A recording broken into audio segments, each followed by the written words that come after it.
Hi guys, today I'm going to go through all the books I bought in January and for my birthday. I'm really sorry that I missed last week's video. As you can probably still tell from my voice and stuff, I got really ill. I had the flu last weekend and I can only film the weekends because of work, so I was relying on filming on that Sunday and I was just completely like smacked down by it. So I'm really sorry that I missed that video, but I'm back now to talk about all the books I got in January and February. A lot of these were for my birthday because that was in early February, and there is a huge pile down below to talk about. Also, the video looks different in general. That is because I got a new iPhone 8 Plus last month. I love it, it's my baby, but the camera on it is actually meant to be better than my normal camera, so I thought I would try filming with it. And I also bought a little ring light thing. It's not a proper big one, it's like a clip-on one for your phone, so hopefully that will like brighten up this side of the room that's a lot darker and just kind of even things out a bit, but it is giving like a weird shadow behind me, and it also means you can see how ill and tired I am. But anyway, if things look different, that is why I'm trying a slightly new setup, so we'll see how it goes. I'm not going to go through these books in a proper order because they're just in a random order on the pile. But the first one is Body Positive Power by Megan Jane Crabbe. I got this in January because it was always talk of like New Year's resolutions and stuff, and I was kind of like, I want to lose weight, but I know that whole kind of cycle and way of thinking is not very healthy. For me, at least, it's just a vicious cycle of like losing weight, gaining weight, and you just never feel happy with yourself. So I really wanted to pick up this book to hear her thoughts on it because she's like a very famous body positive person on Instagram, and she's now got a YouTube channel. So I've only read like 30 pages of this so far, but I've been really enjoying it. It's very insightful, and I'm trying to think of things in terms of being healthy and not healthy, and just focusing on making myself feel good and my body feel good rather than a certain number on a scale. So yes, I picked this up in January. Then the next two books I got in January as well when I went to Birmingham with Amy and our friend from university, Kim. We met up with her for the first time in about 6 months. It was really lovely. And the first book I picked up is Everything Leads to You by Nina LaCour. I've heard of loads about this book, but I've literally never seen it in a shop before, so I was really excited. It was in this kind of LGBT YA section, which was awesome. And yeah, basically all I know about this book is it's something to do with the film industry. She's a lesbian, I'm pretty sure, and gets her first girlfriend, I think, but I've just never read a book, well, I've never read a female romance ever, so I thought that'd be really interesting. But also the whole kind of film industry setting of it I thought sounds really cool. And yeah, I think I'll get to this pretty soon because I'm just really excited for it. Then I also picked up a completely random book I've never heard anyone talk about, and that is Birdie Flynn by Helen Donahue. Honestly, just the cover really caught my eye, and I kind of wanted to find something that like I hadn't heard of before and just kind of discover something for myself. And from the blurb, I'm kind of getting a Curious Incident of the Dog in the Nighttime kind of feel from this. So it's something to do with like there's a secret about Birdie's dead grandmother and about how the boys tortured her, and Birdie Flynn had to drown her in the river to stop her suffering. I think it's kind of a coming of age. It says this is a sad and funny portrayal of a young person growing up in an imperfect family. So yeah, it just kind of seems like it's going to be a bit quirky and weird, but also very like heartfelt and deal with some important issues. So yeah, I'm just really intrigued by this, and I hope I get to it soon and that I really enjoy it. Some other books I bought in early January. The first one is American Psycho by Bret Easton Ellis. I love this cover because it's so like striking because there's so little on it, like it's just pure blank white, just a little spot of blood, and then the title there. I think it's really eye-catching. But I know this is a really famous film, American Psycho. It's all about, pretty sure he's a psychopath or a serial killer or both, and I know he has kind of like got obsessive about like the way he looks and kind of working out and that kind of thing. It's one of my brother's favourite films. I still haven't seen it, but I would really like to read the book as well.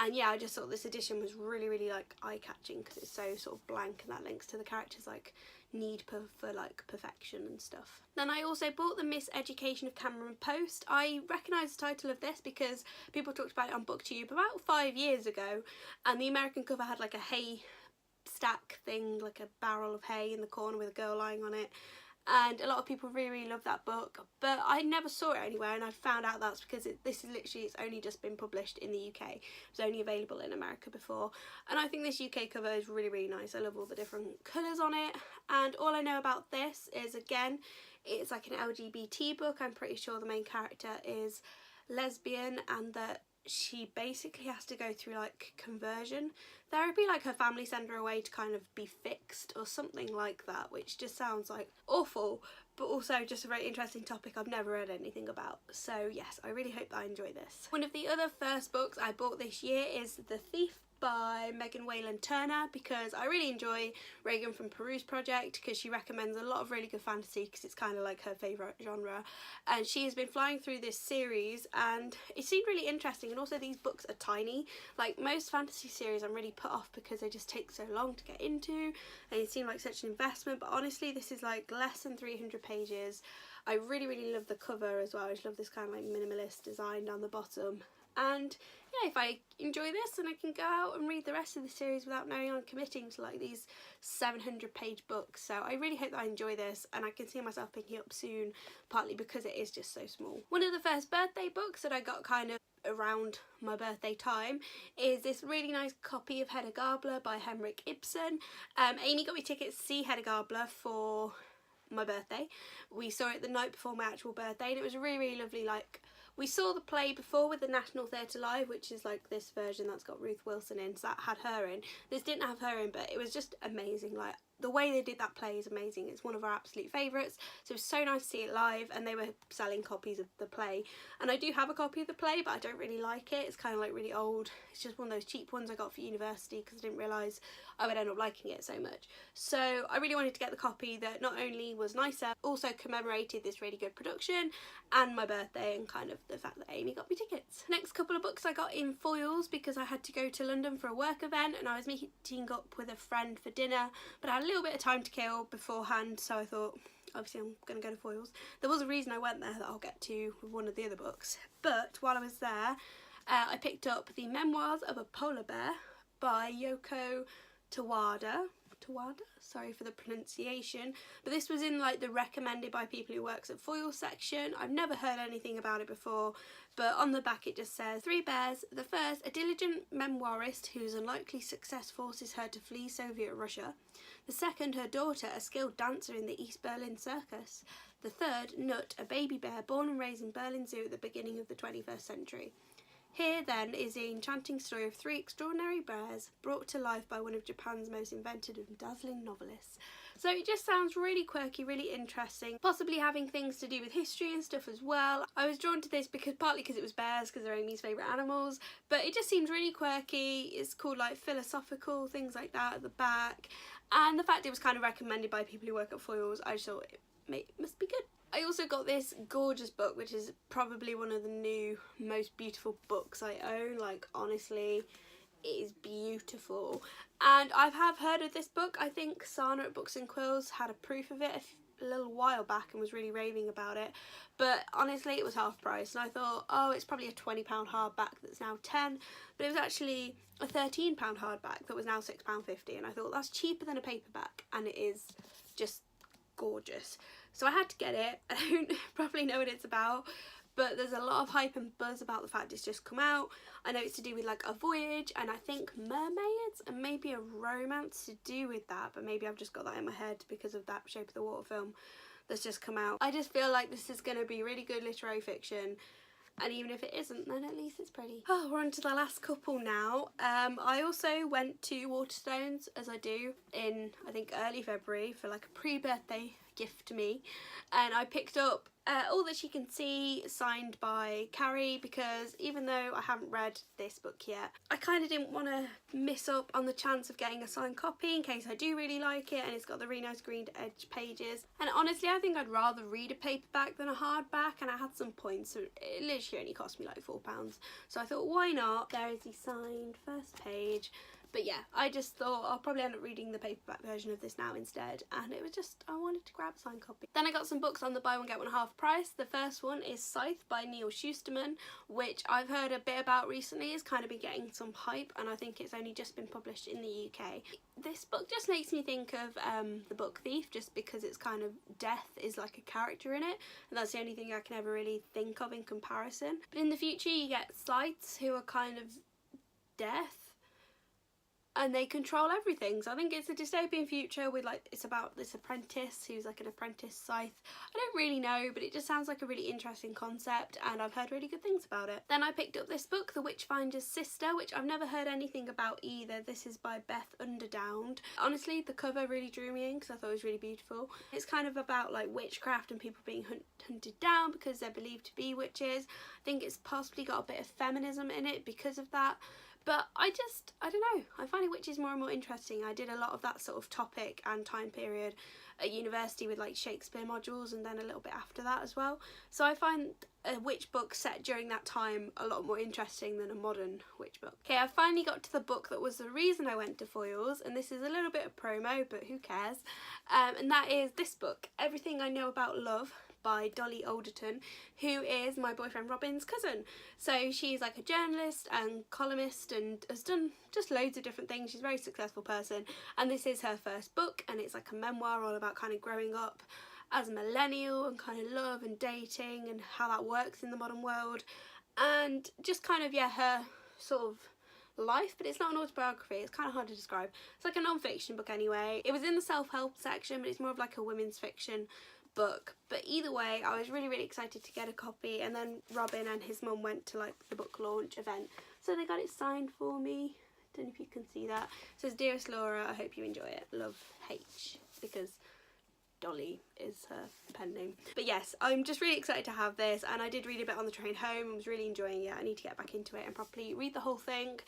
But if it seems like it would interest you, then go and support her and buy it, because she's my boyfriend's cousin. It's really cool. I think I'm being really bad at looking at myself rather than at the camera, so I'm sorry if I'm kind of like this all the time. Well, I should be like this. It's kind of hard to get used to, but it is so much easier to be able to frame myself and know like where I'm pointing and stuff. These last couple of books are books I actually got for my birthday. Some are ones that I asked for, and then others not. The first one is We Are Okay by Nina LaCour, who also wrote Everything Leads to You. Either way, this is beautiful and I've wanted it for ages. Amy actually got a copy of it for Christmas, and even though we normally just kind of share books, it's just so beautiful. I wanted to get my own copy, and I heard really good reviews about it kind of being to do with like mental health and stuff like that. So yeah, I really hope that I enjoy this, and I'm really glad that I finally have it. Then I have Every Heart a Doorway by Shanann Maguire, because again, this like trilogy, it turns out to be, has had a lot of hype on BookTube, and it's got a lot of diverse characters, and it's a really interesting concept of like this doorway where people can go through. Okay, I can't remember what it's about, but it sounds really good anyway. It's about this really diverse group of characters, and everyone loves it, and they're so short, and it's hardback. I was kind of waiting for a paperback, but it seemed like it was never going to happen, so I asked for the hardback for my birthday and I got it. And the last book I got from my parents for my birthday is Sourdough by Robin Sloan, because I read Miss Penumbra's 24-Hour Bookstore. It was my first book of the year, and honest to God, I loved it so much. Like, it's a brand new favourite. I gave it 5 stars. I loved everything about it. So then when I first heard about this book, I thought it sounded really stupid, honestly, but then I read that and I was like, okay, I need to get it right now. So yeah, I really hope that I enjoy this a lot, because I love this other book. I think it's about sentient bread, but for some reason that now sounds like a really appealing story idea. So yeah. Okay, and the last 2 things is I have Giant Days Volume 6, which Robin got me for my birthday because I really love this graphic novel series. I've read the first couple and I've just started rereading them actually, so I can kind of catch up now, because I got 2 volumes for Christmas, I think, and then 1 now. So now this is the most recent one that's come out. I have all of them now, so I'm working my way through rereading them, and I just love this series so much. And then the only book I bought for myself for my birthday is this new Simon Armitage poetry book called The Unaccompanied. He's one of my absolute favourite poets. I love him so much since I studied his poem Out of the Blue in year 9 at school. Since then I've just really loved him, and yeah, I didn't even know this was out, and then I was just looking at the poetry and I was like, oh my god, it's Simon Armitage poetry. So yeah, I'm probably going to read this really soon. Okay, these are just half of the books that I've just hauled, because I cannot pick them all up because it's too heavy and I'm still kind of ill, so I shouldn't make myself so weak. But anyway, I hope you enjoyed this book haul and I inspired you to pick up some of these books, and hopefully I will get around to them all very soon. I kind of can't believe I've hauled this many, because I swear one of my goals was to buy less books this year, but it's not happening, is it? Or at least it's not happening so far. I'm going to try and buy less now though, because I'm trying to save up a bit of money for driving lessons, and also I have plenty to read now. But let me know down below which books you think I should get to first. I'd love to know, and I'll see you on the next video. Bye!